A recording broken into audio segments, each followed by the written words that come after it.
Here we are at Duke and MJ's Lap Shop. This segment's going to be on, I guess, tumbler safety and power. Last year we were gone for a few hours, and when I come home I noticed the power was off.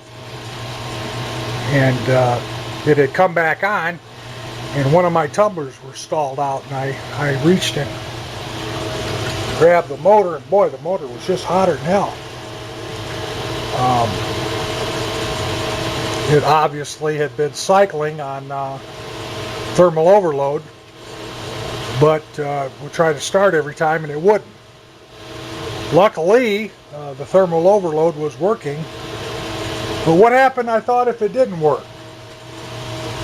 And just sat there and got hotter and hotter, and obviously probably could catch on fire.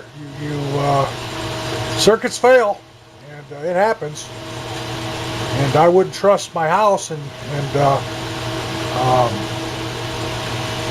for a 10-cent overload switch that they put in one of those motors, that's for sure. So I thought, you know, when I build my next shop, I'm going to do something a little different. All of these outlets that I have on the wall here are surface mounted, so they're easy to access and get to. And I suppose if you're in a garage or in a basement, you can have the same type of application. You can mount them on a wall. If they're in the wall, it's going to be a little tougher. But being as I have this type of application, I'm able to mount outlets and devices where I need them. Down the line here, working down the line to my first outlet, ahead of all these tumblers and all the equipment that would need to stay off, until I return and make sure that they work manually, I put a rib switch, and we'll get to that device here in a little bit, and also a momentary switch that has no effect on these tumblers until the power goes off. So let's look at what I'm talking about. Over here on the wall I have a GFI outlet, and on a GFI outlet you could simulate power going off, so we'll do that.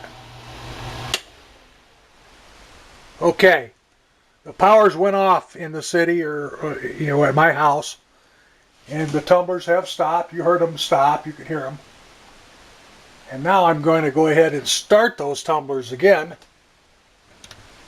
I reset the GFI. Power's come on because the light went on. I tripped it again there, just proving to you. And I've reset the GFI. So those outlets would be working, except I have a device in the line, a couple devices here that's holding it off. It's a rib switch, which is a single pole, single throw. It has a normally closed set of contacts in the rib switch. And I have a momentary switch that is normally open. Okay, I've just reset the circuit.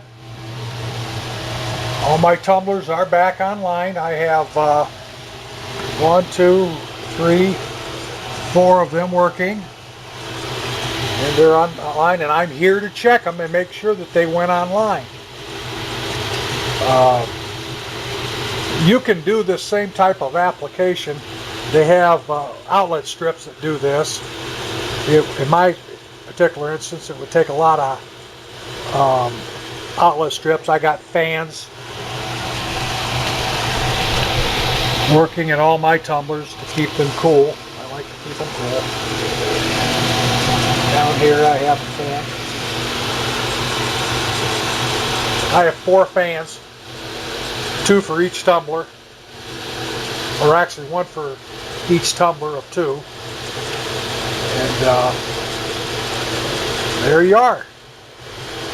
We'll get into explaining about each one of these devices and the wiring diagram in case you'd like to hook one of these up. You can also talk about it on this thread, or send me a PM if you'd like to discuss this in any more depth. And be safe. Have a good place to sleep tonight. Duke over and out. This is the wiring diagram of the single pole, single throw switch that was used, along with a Levington momentary switch. When these are wired in, what happens is it allows the power to stay off once it is restored to the devices that you're using. When you hit the momentary switch, when the power is on, it resets it for operation. This allows you to check all your devices to make sure that they are operating correctly, which in turn will possibly prevent a fire. That's what we're trying to do here.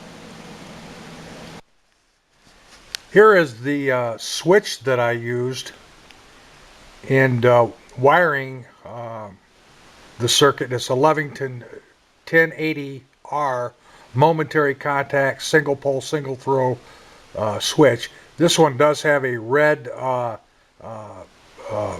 toggle or switch face, and it just brings a little bit of contrast to it to know that it is a little different than your normal switch.